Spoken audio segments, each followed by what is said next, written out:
China and the United States are the two largest economies in the world, with the American economy slightly larger, making it the superpower that currently dominates the world. However, the recent growth has brought China close to surpassing the United States and taking over global leadership. This shift in power would not only affect North America, but also its European allies such as Spain and the United Kingdom, potentially giving more influence to China and its allies like Russia. Moreover, this economic war poses significant risks to the world as it harms companies, and if it continues, many could end up closing, leaving thousands of workers unemployed. To counter China's rise, Biden has decided to prohibit US and major allied countries' companies from selling microchips to China. This move could potentially lead to the collapse of the entire microchip industry. In today's video, we will explore the details of this economic war, how restrictions on selling microchips are affecting companies worldwide, and how China is finding a way to survive, potentially reshaping the global power dynamics. In October of last year, US politicians devised a plan to curb China's economic growth. Microchips, essential components for the functioning of electronic devices, were targeted. Every electronic device, from refrigerators to smartphones, relies on microchips. The decision was to impose restrictions on China's purchase of microchips manufactured by US companies. This meant that US companies producing microchips were prohibited from selling them to any company that manufactured anything in China.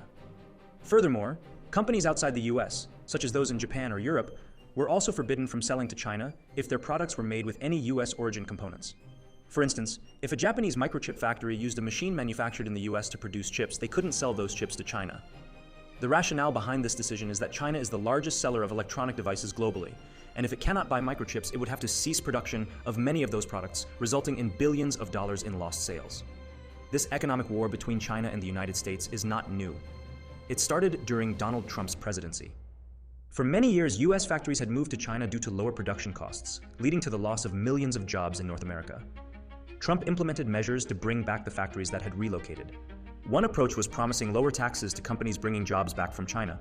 Another was increasing taxes on products coming from China to make them more expensive, encouraging people to buy products made in the US now. Biden has gone further by deciding to prohibit the sale of microchips to Chinese companies, potentially crippling one of China's major industries. Enforcing such restrictions on companies outside the United States is not easy. Therefore, the Biden administration quickly engaged with allied countries such as the Netherlands, Japan, Taiwan, and South Korea, some of the world's leading microchip producers, persuading them to start prohibiting microchip sales to China. Additionally, the US government communicated with American companies manufacturing equipment for chip production, such as KLA, Lam Research, or Applied Materials, instructing them not to sell chip-making equipment to China without authorization. Jim Lewis, a technology expert at CSIS, an organization researching global economic challenges, mentioned that these measures would set back China's development for years. While China may not give up chip manufacturing, it will slow them down. However, this decision by the US government could harm not only China but also North America. China is the third largest country buying products from the United States. If companies in China start closing, many Chinese workers would lose their jobs, leading to reduced consumption. As the United States sells many things to China, layoffs in China could result in the United States selling fewer products to China, causing many North American companies to close due to falling sales or laying off workers to produce less. Furthermore, China is the country selling the most products to the United States. So if China's economy stops manufacturing products and enters a crisis, there could be shortages of products on US shelves. Despite these risks, the US government has chosen to continue with this war against China through the chip prohibition. Initially, the plan seemed perfect, with all US politicians agreeing to curb China's growth and believing Biden's decision was correct. However, just 7 months later, the plan is unraveling, and many believe it will not be successful. According to a Reuters report, a media outlet specializing in economics and finance, the microchip sales ban imposed last year is having minimal effects on China's technology sector. This implies that the Chinese are finding ways to continue production without having to buy microchips from other countries. However, these controls are having a much more significant negative impact on companies manufacturing microchips worldwide, as they are selling much less due to the inability to trade with China. Samsung has lost billions of dollars in microchip sales, with its profit dropping by 95%. Taiwanese company TSMC, the world's largest microchip manufacturer, reported its first monthly sales decline in almost 4 years. Lastly, the US company Intel reported its largest quarterly loss in the company's history. Now, what is China doing to minimize the impact of US measures? Firstly, China was already planning to start producing its own microchips at some point, making the effect only short-term. The bars represent the microchips that China buys from other countries, blue, and the ones it manufactures, red. In 2014, the number of microchips manufactured was less than half of what was bought, but by 2022, it is nearly the same. The Chinese government is now attempting to replace the over $400 billion in microchips purchased from other countries with domestically manufactured ones. To achieve this, it is investing $143 billion in Chinese companies producing microchips. If US restrictions on microchip sales to China began in late 2022, why has China increased its microchip production since 2014? The Chinese economy has been growing for many years, and President Xi Jinping aims to make China the leading global superpower. He has always known that the technology industry would be the future, and developments like microchips would be crucial to surpassing the United States in leadership. Consequently, this industry has been receiving substantial government funding for many years. The chart illustrates where the Chinese government has been investing money, with black bars representing the amount invested in 2016 and blue bars representing the amount invested in 2021. The areas where the most money was increased in investment were precisely robotics, semiconductors, which is the primary material for manufacturing microchips, and biotechnology. But not only the Chinese government has been investing in these industries. Bloomberg, a media outlet specializing in economics and finance, reported that the money Chinese investors put into technology projects reached a record of $131 billion. The semiconductor, robotics, and biotechnology industries were the favorites among these investors, and this amount is 6 times more than what Americans invested in the United States for technological projects. In other words, the Chinese had already anticipated this economic war and had started preparing for it for years.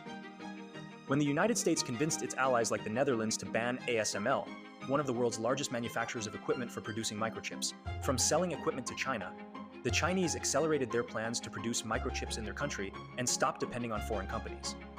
In fact, China's leading microchip manufacturer, YMTC, is making progress in the production of advanced microchips using only Chinese-made equipment.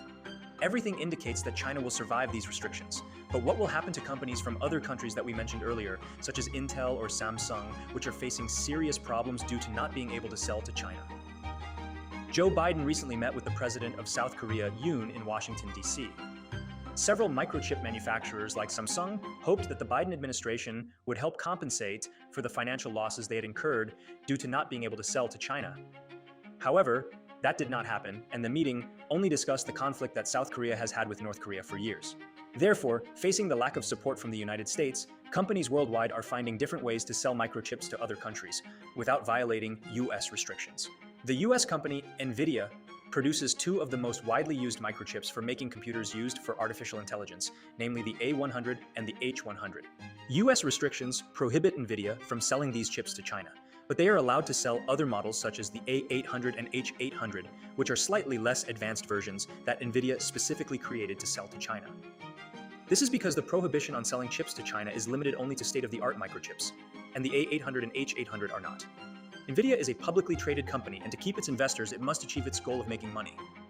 China is a customer too large to lose, and stopping sales could cause investors to withdraw their support. Chinese companies use 3 or 4 A800 microchips together, which have the same power as the A100 that NVIDIA cannot sell to them. Even though China is still struggling to develop the microchip industry within its country, they still need to buy certain microchips from companies in other countries. And these companies, like NVIDIA, are still willing to sell, even if they are less advanced microchips. Meanwhile, China continues to advance in the development of more advanced microchips. A few months ago, China's leading microchip manufacturer, SMX, achieved a technological breakthrough in a specific type of microchips to catch up with Intel, TSMC, and Samsung. This development took 2 years, less time than it took TSMC and Samsung. So, if companies worldwide related to microchip production need to sell to China to survive and do not want to lose their Chinese customers, how much longer will these companies obey the orders of the US government not to sell to China? We can use the restrictions that the United States imposed on companies to sell their products to Russia after the war with Ukraine as a reference. In March of last year, Biden announced the prohibition of buying energy produced in Russia. By doing so, he sought to persuade major partners like India, Spain, the Netherlands, or Japan to stop buying from Russia to punish Russia for invading Ukraine. Initially, these countries followed the United States and stopped buying from Russia. But months later, they resumed their purchases as they did before the ban, and some even bought more. For example, India received a record amount of Russian oil in May. In the case of microchips, for the sanctions to be successful, the United States must have the support of 4 important countries in the industry, such as Japan, South Korea, the Netherlands, and Taiwan. So far, all of them have agreed to compel their companies to comply with the sanctions. However, it is challenging to know if they can sustain them because China is a significant buyer of products from these countries. In the case of Japan, China buys 21% of all products that Japan sells to other countries. For Taiwan, the percentage is even higher, reaching almost 39%.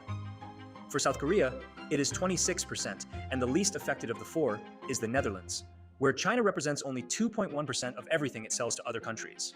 Except for the Netherlands, many companies in Taiwan, South Korea, and Japan could face serious problems if they cannot sell to China for a long time.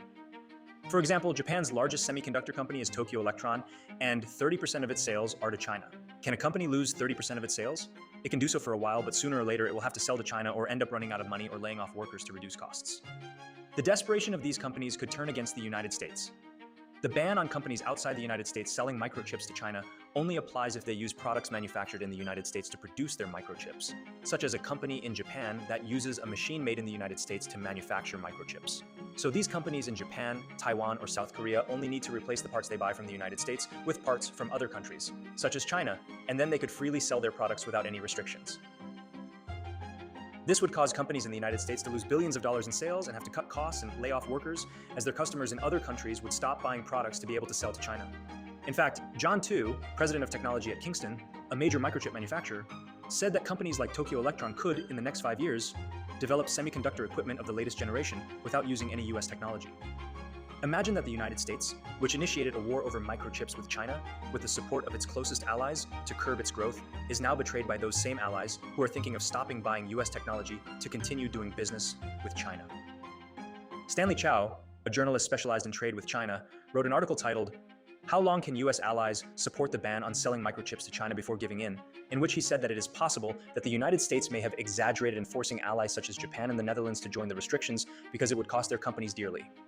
Even though these countries are allies of the United States, most will end up giving in and selling microchips to China to prevent their companies from closing, especially if we consider that there is a great possibility that the world will enter an economic crisis that will generate many layoffs." Morgan Stanley, one of the world's largest banks, recently said that the money generated by the growth of the Chinese economy will represent more than 40% of all the growth of world economies in 2023. And Deutsche Bank, another important bank, said that the growth of the Chinese economy will be 6% by 2023. Something that China had not achieved since mid-2021. This shows that in 2023, China will buy more products from other countries than it has been buying until now, and no one can afford not to sell to them. The economies of the United States and China are so large and so interconnected that it is almost impossible for the United States to harm China without hurting itself. President Joe Biden is in Japan this week for a meeting with other allied countries, where it is expected that he will announce new controls preventing US companies from investing in various sectors of China's economy. The goal of all this remains to prevent China from growing. And strategically, the United States is in an unfavorable position because usually the one who takes the offensive wins, which is China with its growth, and not the defensive, which is the United States trying to stop them. But the big question is this: can the United States stop China's growth without harming its closest allies, and worse, damaging its economy? Thanks for watching, guys. I hope you enjoyed the video. Please leave a comment. Also, please consider liking and subscribing. I would really appreciate it. Thanks.